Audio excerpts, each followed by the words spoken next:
ਸਤਿ ਸ਼੍ਰੀ ਅਕਾਲ ਦੋਸਤੋ, ਪਿਆਰ ਭਰੀ ਫਤਿਹ ਕੁੱਲ ਕਰੋ। ਇੱਕ ਵਾਰ ਫਿਰ ਤੋਂ ਤੁਹਾਡਾ ਸਾਡੇ ਚੈਨਲ ਸਵਾਗਤ ਹੈ। ਤੁਸੀਂ ਜੁੜ ਗਏ ਹੋ ਤੀਰਥ ਵਰਲਡ ਦੇ ਨਾਲ। ਅੱਜ ਸਾਰਾ ਭਾਰਤ ਆਜ਼ਾਦੀ ਦਿਵਸ ਮਨਾ ਰਿਹਾ, ਪਰ ਕੀ ਤੁਸੀਂ ਜਾਣਦੇ ਹੋ ਕਿ ਭਾਰਤ ਗੁਲਾਮ ਕਦੋਂ ਬਣਿਆ ਸੀ ਤੇ ਕਿਸ ਤਰ੍ਹਾਂ ਗੁਲਾਮ ਭਾਰਤ ਨੂੰ ਬਣਾਇਆ ਗਿਆ ਸੀ?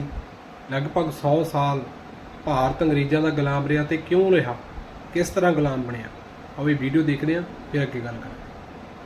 हिंदुस्तानियों ने लगभग 250 सालों तक अंग्रेजों की गुलामी और अमानवीय जुल्मों को सहा है और अंग्रेजों के अत्याचार से लगातार लड़ते हुए न जाने कितने ही बच्चे, बूढ़े और युवाओं ने अपनी जान की कुर्बानी दी। तब कहीं जाकर हम आज आजाद देश में सांस ले रहे हैं और आजादी के 75 साल पूरे होने पर देश में अमृत महोत्सव मना सके हैं। लेकिन अंग्रेज हमेशा से ही भारत में नहीं थे, बल्कि जब वे मीलों का सफर तय करके भारत आए थे तब यहाँ पर मुगलों का राज था और अगर मुगल न चाहते तो अंग्रेज भारत में प्रवेश तक नहीं कर सकते थे, क्योंकि भारत में एक और मुगलों का शक्तिशाली साम्राज्य था तो दूसरी ओर मातृभूमि पर मर मिटने वाले मराठा भी थे। ऐसे हालात में अंग्रेजों को भी भारत में राज करने के लिए एड़ी चोटी का जोर लगाना पड़ा था। मगर धीरे धीरे अंग्रेजों ने हिंदुस्तान पर अपना वर्चस्व इतना बढ़ा लिया कि उन्होंने पूरे मुगल साम्राज्य को ही खत्म कर दिया। लेकिन इस इतिहास में सवाल ये आता है कि मुगलों के उस शक्तिशाली साम्राज्य को आखिर अंग्रेजों ने किस तरह खत्म किया होगा। आज की इस वीडियो में हम आपको वही दास्तान सुनाने वाले हैं। तो इसी बात पर चलिए शुरू करते हैं इतिहास के एक और नए अध्याय को।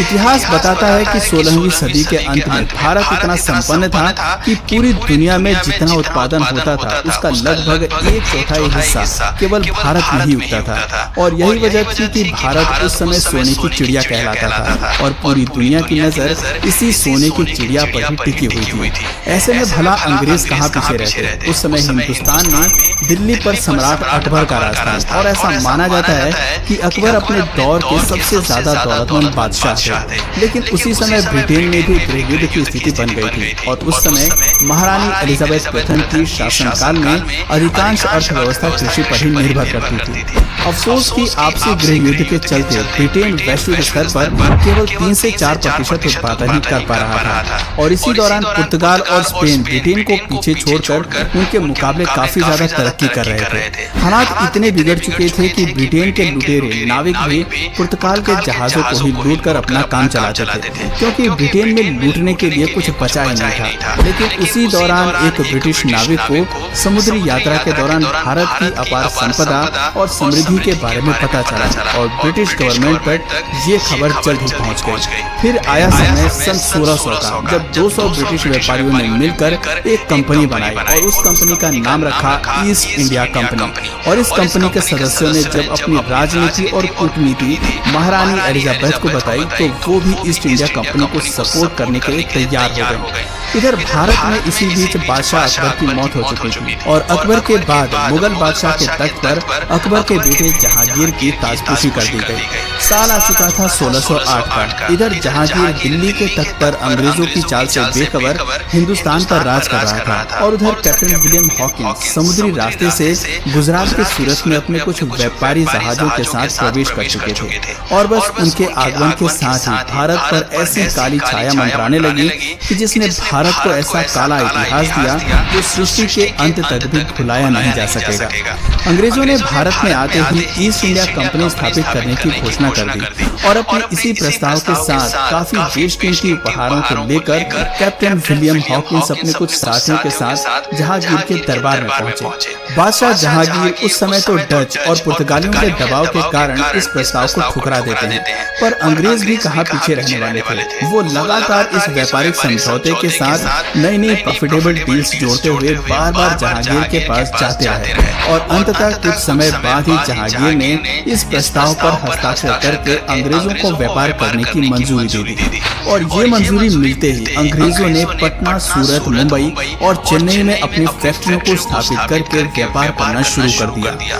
शुरुआत में तो इस कंपनी ने यहाँ के लोगों को रोजगार दिया और बदले में उन्हें अच्छी तनख्वाह भी दी, जिस वजह से हिंदुस्तानी ईस्ट इंडिया कंपनी से काफी प्रभावित हुए और कई हिंदुस्तानी व्यापारी भी इन फैक्ट्रियों से जुड़ गए, लेकिन ज्यादा दिनों तक नहीं।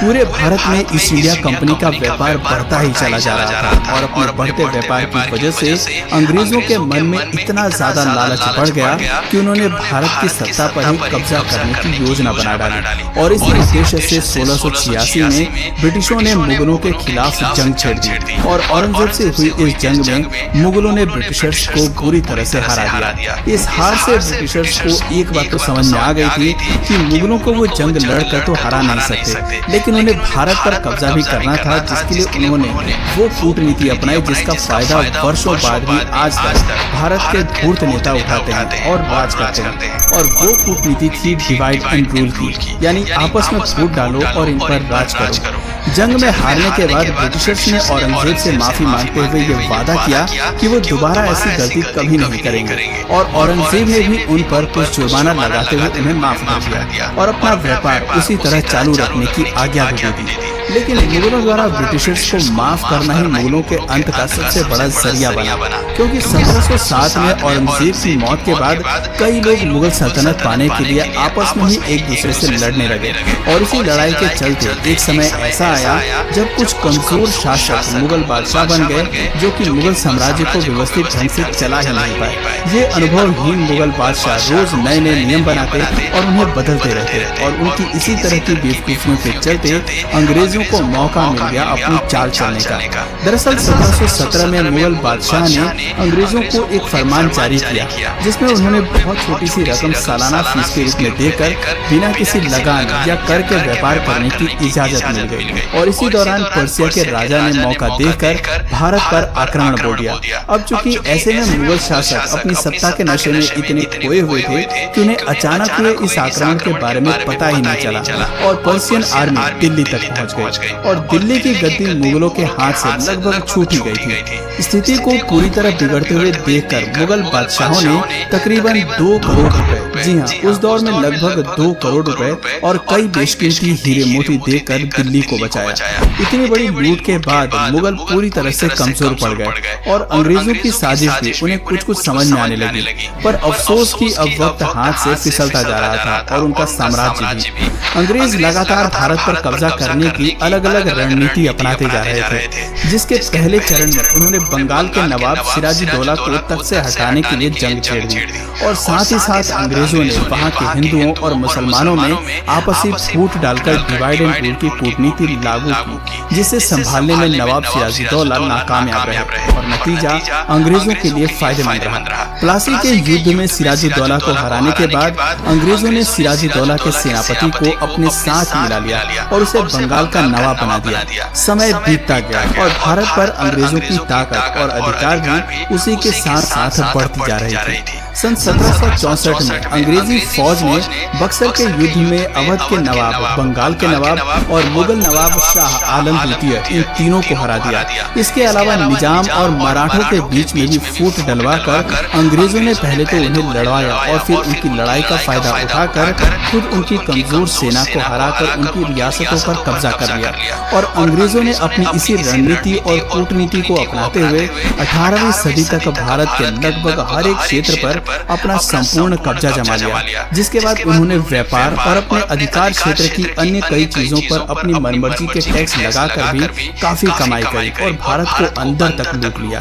अंग्रेजों को अभी भारत में पूरी तरह से राज करने के लिए कुछ भारतीयों को भी अपने साथ शामिल करना था और उन्होंने उन बड़े जमींदारों को अपने साथ मिला लिया जिनसे उन्हें आगे चलकर काफी फायदा हो सकता था। यूँ तो अंग्रेजों ने भारत में कुछ बहुत अच्छे काम भी किए, जैसे कि एजुकेशन पॉलिसी लागू करना, रोड कंस्ट्रक्शन, रेलवे वगैरह लाना, जिस वजह से कई समाज सुधारक अंग्रेजों से प्रभावित हुए और उनका साथ देने लगे।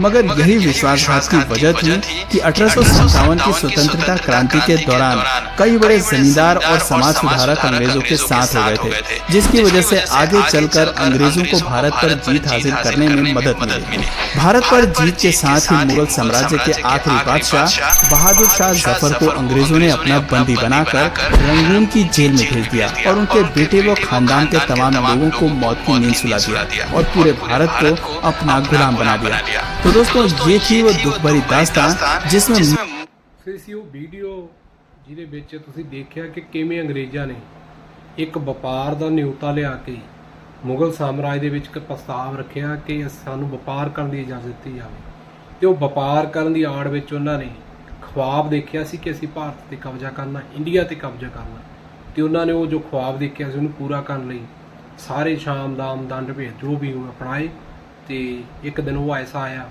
ਕਿ ਉਹਨਾਂ ਨੇ ਪੂਰਨ ਰੂਪ ਵਿੱਚ ਭਾਰਤ ਤੇ ਕਬਜ਼ਾ ਕੀਤਾ। ਲਗਭਗ 100 ਸਾਲ ਤੋਂ ਜ਼ਿਆਦਾ ਭਾਰਤ ਦੇ ਕਾਬਜ਼ ਰਹੇ। ਤੇ ਵੀਡੀਓ ਤੁਸੀਂ ਦੇਖੀ ਆ, ਵੀਡੀਓ ਕਿਵੇਂ ਦੀ ਲੱਗੀ, ਕਿਹੋ ਜਿਹੀ ਲੱਗੀ, ਲਾਈਕ ਸ਼ੇਅਰ ਕਮੈਂਟ ਜ਼ਰੂਰ ਕਰਿਓ। ਸਤਿ ਸ਼੍ਰੀ ਅਕਾਲ।